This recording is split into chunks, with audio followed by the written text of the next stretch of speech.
Last Friday, 10th of October, the markets experienced another earthquake. The S&P 500 and Nasdaq had their worst day since April. The dollar took a hit. Oil hit its lowest price in 5 months. And the crypto market suffered a veritable tsunami. In just a few hours, more than $19 billion was wiped out. Bitcoin fell by 12%, and some altcoins plummeted as much as 80%. In total, the cryptocurrency market lost more than $550 billion in market value. It was a Black Friday, which now seems to have turned around. But that Friday was tough. The reason, not surprisingly, a message from Donald Trump on Truth Social announcing a new offensive against China. Some very strange things are happening in China. They are becoming very hostile. One of the policies we are considering at this moment is a massive increase in tariffs on Chinese products coming into the United States of America. Something that, not long after, happened exactly this way.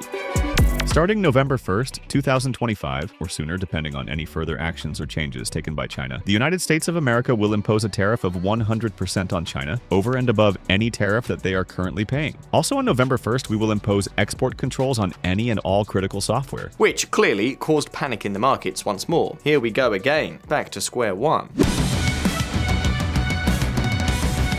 It came as a complete surprise because in the previous weeks, the messages and speeches had been going in a completely different direction. The two countries are negotiating, and both powers have recently made significant gestures toward each other. On the one hand, the United States has asked the Taiwanese Prime Minister not to visit the country, at the same time rejecting the purchase of a $400 million arms package. And that's not all. Trump has also eased restrictions on the sale of chips to China. For its part, China has tightened controls on the chemical precursors used to produce fentanyl, while also giving the green light to a deal for a US business consortium, which is very close to Trump, to take over TikTok's operations in the country. In other words, everything seemed to be going smoothly, and yet, suddenly, boom. But hold on a minute, because as the hours passed, this time, the possibility of a train wreck began to dissipate. So much so that Trump himself released this message 48 hours later.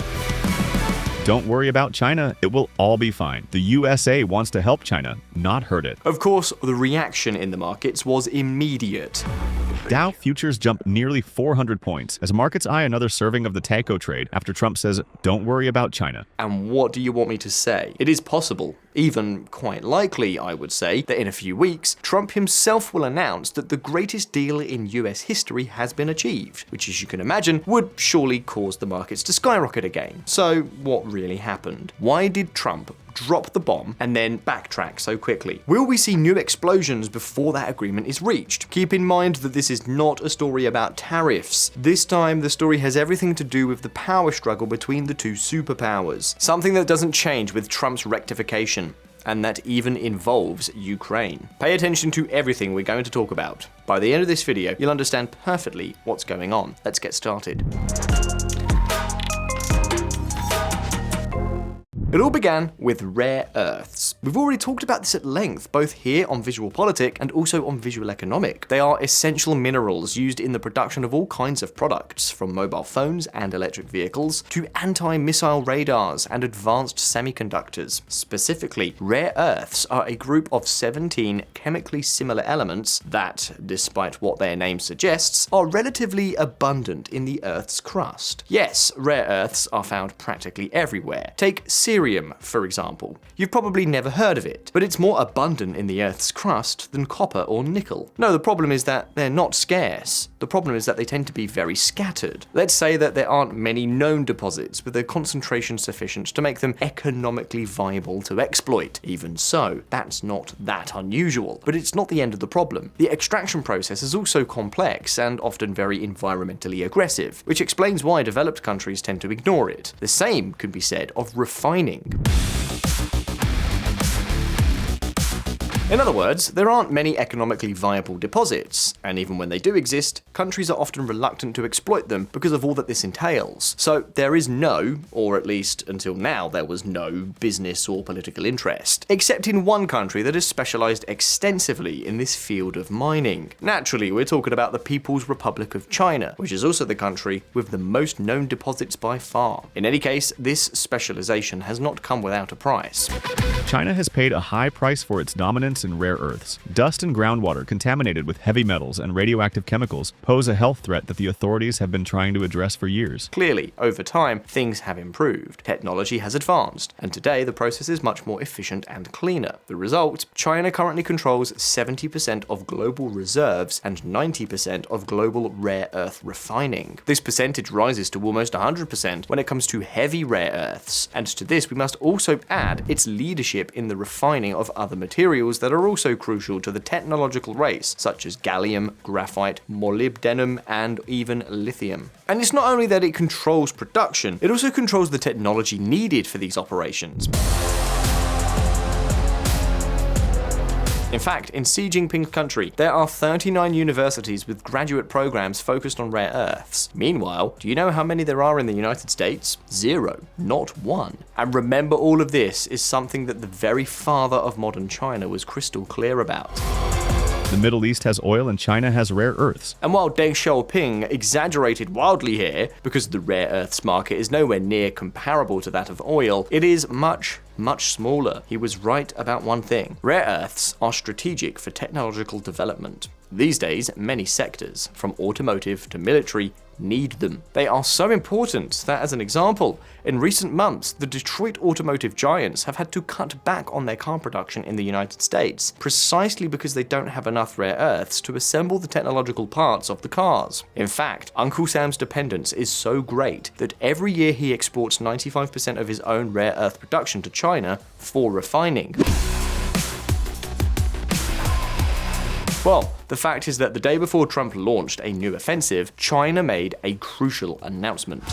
China unveils sweeping rare earth export controls to protect national security. Starting the 1st of December, foreign companies will need a license to export products containing more than 0.1% rare earths from China or manufactured with Chinese production technology. And that's not all. New restrictions were also announced on foreign sales of equipment and technology used in the processing of rare earths. Keep in mind that in April, in response to Trump's tariffs, China already established controls, and now it has increased them even further. This is a clear, visible, and forceful response to the export controls on advanced chips and high-tech machinery, with which the United States has closed the market to the Chinese for the most sophisticated equipment in the chip industry.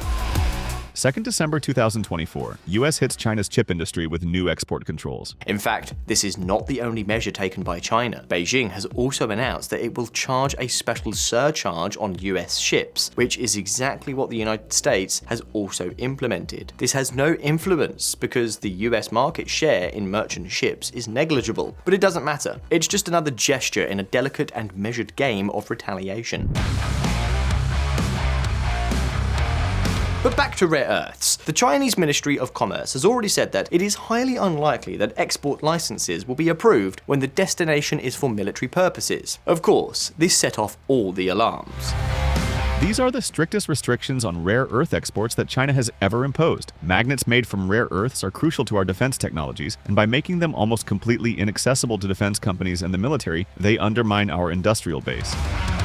If enforced, and the US doesn't respond strongly, Beijing could have complete control over the entire advanced semiconductor supply chain. Even US AI chips made in a US fab sent to a US AI lab would need Beijing's permission. Do you understand where the problem lies now? The United States is frantically pushing for alternatives to China, and they are succeeding. But it will take time before they are operational. And during that time, they are afraid that the Chinese will turn off the tap. And that's what unleashed Trump's fury. Remember, 100% additional tariffs on exports from China and new export controls on all critical software. Although, as we've also seen, within 48 hours they began to back down. So the question is, why have the Chinese implemented these controls right now? Do they want to go into open confrontation with the United States? Why has Trump started to back down so quickly? Well, VisualPolitik community, there are 4 key factors that will help us understand this entire mess. The United States and China are negotiating their new trade relationship, and at the end of the month, Trump and Xi Jinping will meet face-to-face in South Korea. It's possible that by then, they will want to see progress. With the new restrictions, China is trying to gain more influence at the table, because the truth is that they are not interested in a head-on war either, among other reasons, because they have nothing to gain and a lot to lose.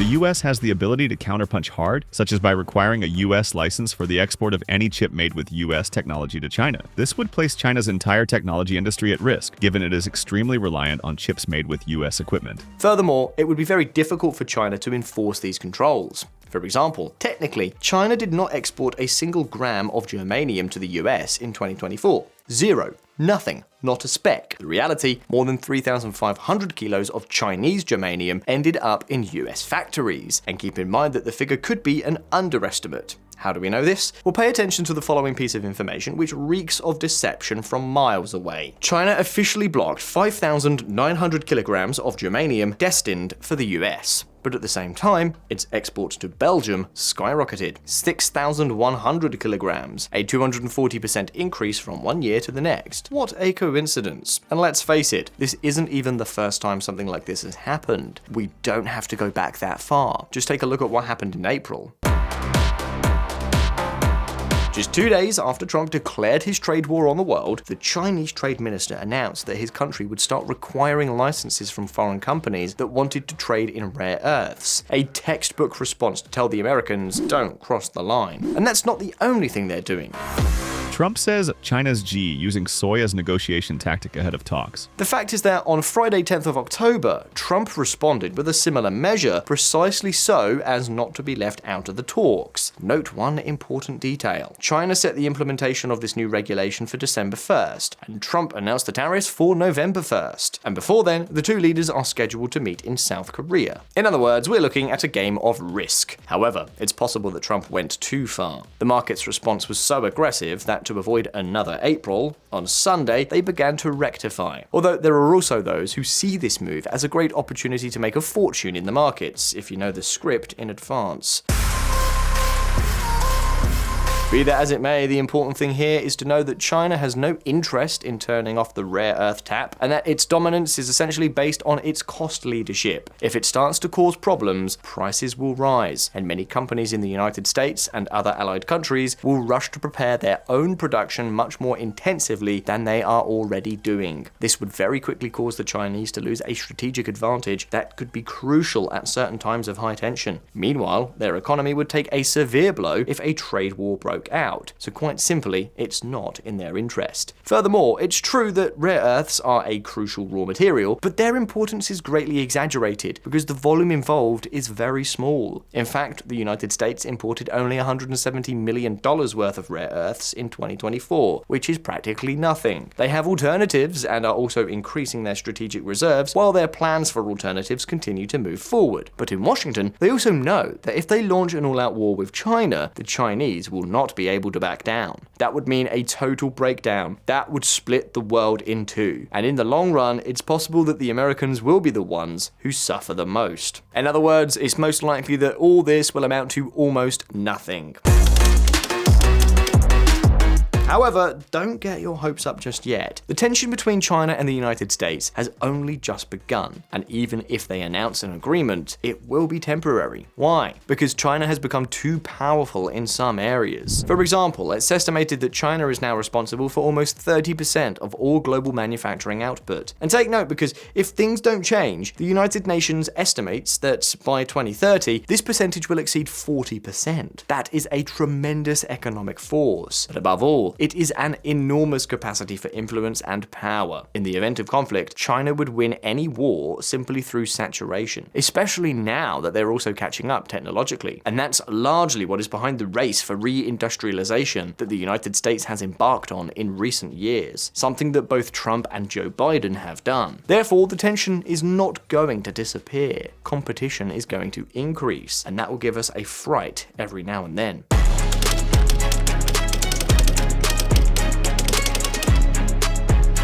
VisualPolitik community, these negotiations aren't just about trade, and it's not only economic tools that are at stake. I told you at the start of the video, this is a real power struggle. Look, on the night of October 5th, the Russians carried out a massive airstrike on Ukraine, launching 496 drones and 53 missiles. The attack caused enormous damage to Ukraine's civilian infrastructure, such as power plants. And why am I telling you this? Because during that night, at least 3 Chinese satellites flew over over the target area 9 times. Ukrainian intelligence services believe that this was no coincidence. They're saying that China's Yaogan satellites provided the exact coordinates for the massive bombing. The presence of Chinese reconnaissance satellites over Lviv during the attack was no coincidence. These are Chinese actions intended to support the war that Russia started and is still waging. And this is on top of growing technological support.